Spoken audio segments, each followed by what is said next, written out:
Hi friends, welcome to Jina blogs. आपण माने सब केमती अछंती? आपण माने सब खाई सल्ले नाही? मु एबे खाइनी, मु जाउची एबे खाइबी। आउ मो झियो तो मते बहुत हैरान करूची, ताकू एबे खुआई सारली। एबे मु जाउची खाइबा पई।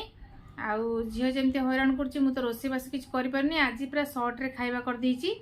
आज गरम भात आउ मटर तरकारी आउ बड़ी टमाटो पियाज छेचा आउ टे दही नहीं आसी।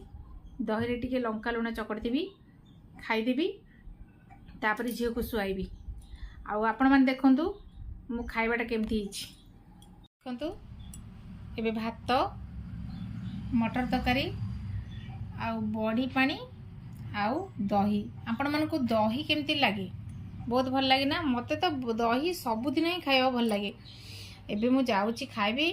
मो झियो सेपटे कांदिबो, मु शीघ्र से खाई देकी मो झियो को शुआईबी। रहिली, बाय बाय।